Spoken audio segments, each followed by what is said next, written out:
guys. As we continue to build up our pop supplement library a little bit, I want to move into book 1 again, the green book, with Hey There Delilah. We've done a more advanced version of this, playing it in the recorded key of D, with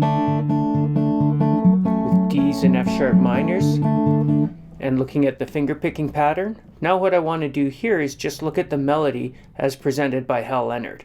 Since the melody is repetitive and quite straightforward, it's really good for a beginner, but in D it's a little more difficult, so Leonard has transposed it to the key of C, putting it in natural notes, and within your ability when you're in Leonard Book 1 around page 22 learning the A string, with A's, B's, and C's, with their ledger lines. If you want to sound like the recording or play along with it, then put a capo on fret 2, so your C material is raised up into the key of D. As with a lot of Leonard, what they've done is written this with quarter notes. So the melody is on 1, 2, 3, 4, 1, 2, 3, 4. When you hear the song, those are much quicker and they actually sound like eighth notes. 1 and 2 and 3 and 4 and 1 and 2 and 3 and... That means what they've done is they've written the music so that you would have to play double time. While the notes are taking up the same amount of space, your rhythm will feel twice as fast. Instead of sounding like those are on 1, 2, 3, 4, 1, hey there Delilah, what's it like in New York City? You'd feel them as though they're on eights.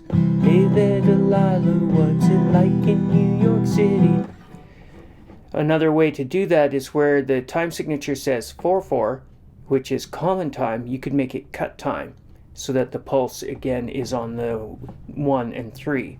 Right now, reading quarter notes, it's not going to feel any different to you than what's written though. So we see a quarter rest on beat 1, meaning silence on beat 1, and we play 3 G's on beats 2, 3, and 4 in the first bar. The G's are the 5 of a C chord. So we'll hear a C chord, and then 3 chord tones to G. In the next bar we do a scale run. The G again, pass through an F, a 4, to the E, another chord tone on the C chord, and back up to the F. So we've got G, a chord tone, pass through an F, to E, a chord tone, pass through the F, up to G again. But when we get to G, we're on an E minor chord.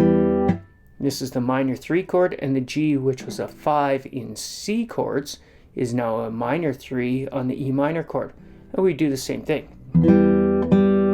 Do a little tap dance on those notes. G's on a C chord. Scale run. Then on E minor, G. Step up to the sus4, the A, and then scale back down. G, F, E, F. Back to the G note on C. So it's really nice. We're sitting on the G note, little tap dance, down the scale and up, tap dance on it, up to the A, down the scale and up, back to the G on the C chord. That's your melodies. Here it is nice and slow. 1, 2, 3, 4, 1, 2, 3, 4. Now on E. 1, 2, 3, 4. Now on C. Back on E minor, G, up to A, down the scale this time, one more step to the D note, and then back up to an E note as we land on the A minor chord. And you see that tied over, 2 whole notes, 8 total beats. In the actual music, that's 4 total beats, and we're just stretching out the way we count it here. 1, 2, 3, 4, 1, 2, 3, 4. Now we go to the 4 chord. You'll hear this lifting sound. We've had C's, E minors. They're dark, they're not really going anywhere. A minor, kind of a lift on that relative minor, and then the F brings us way up. And that F, 4 chord, G, 5 chord, A minor. This is a deceptive cadence. F, G, C. Sounds like you're ending. But they surprise us with the A minor again. On the F chord, we sing F notes. There's 3 of them. On the G, we see this a lot. The E note is the 6. It's not a chord tone, it makes it a G6, but we're so used to these scales, especially pentatonic feel, that the 6 on a G chord or a C chord sounds really good, even right on the beat, even though it's not a chord tone. The E is just a G6 sound, resolving down to the D note, the chord tone, under it to the C, the sus4, but back up to the D. When you're running up and down scales and using passing tones, even dissonant notes sound really in the pocket because your ear is continuing to hear what the chord tones are. Here's the G again with the E note, the D, the C, the D, and we land back on the E note of the A minor again, just as we did when we hit the previous A minor. That holds for 4 beats in this count. A rest, down the scale again, E, D, C. As we step back up, we step to the D note of a G chord. This is really good composition. 6 to the 5 chord, which lands you on C's. C's lift you up. We're back in the chorus now. We actually repeat the song. You see your repeat sign again, just like we saw last time in the Titanic song. Double bar line with the 2 dots. The dots are on the left, so that's like little arrows telling you to get back and start again. With no other repeat sign, you would go back to the beginning.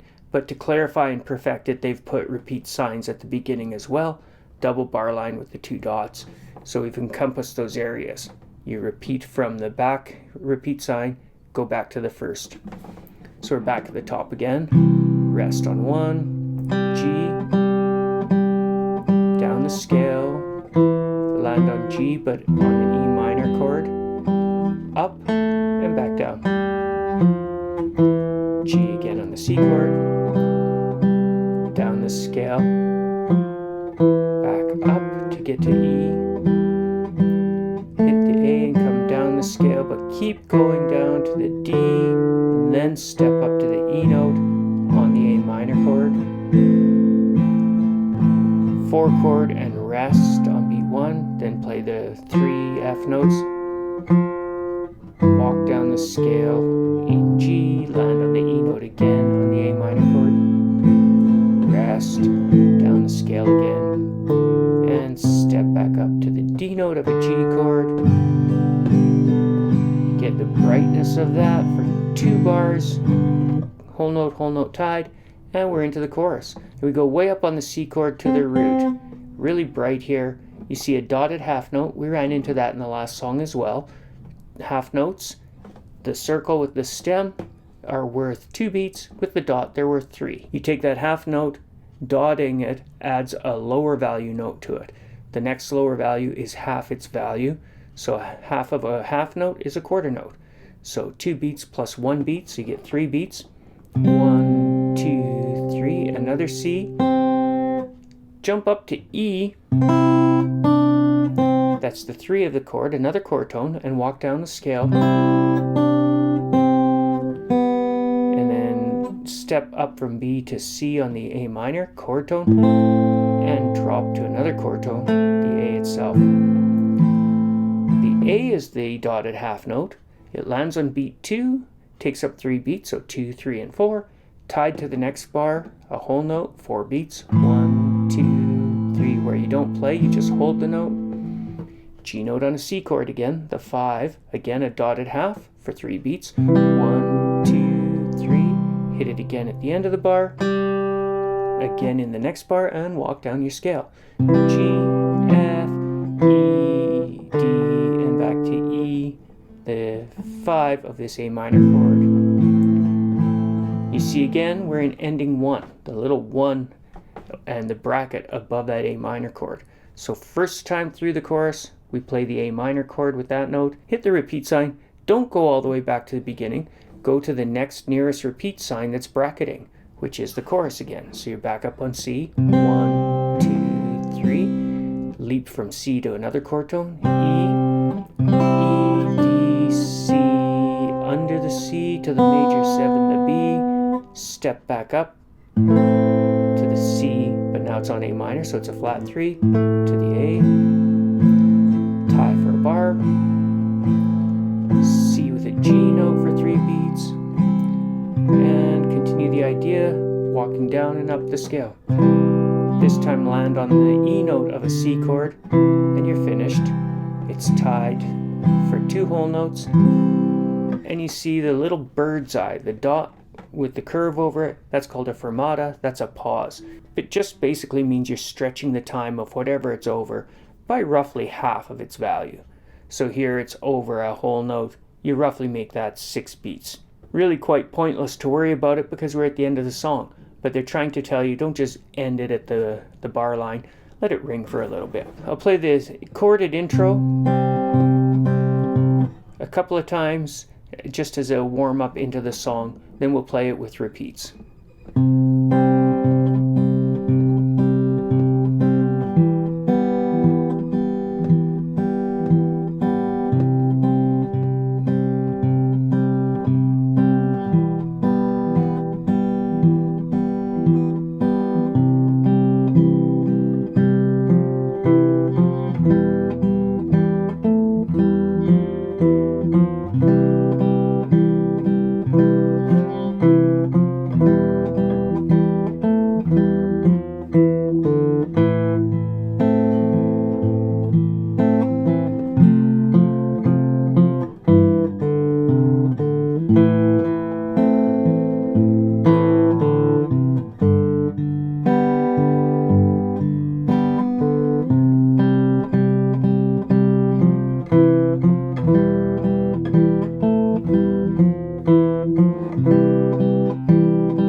Let's try a little faster. 1, 2, 3, 4, 1, 2, 3, 4.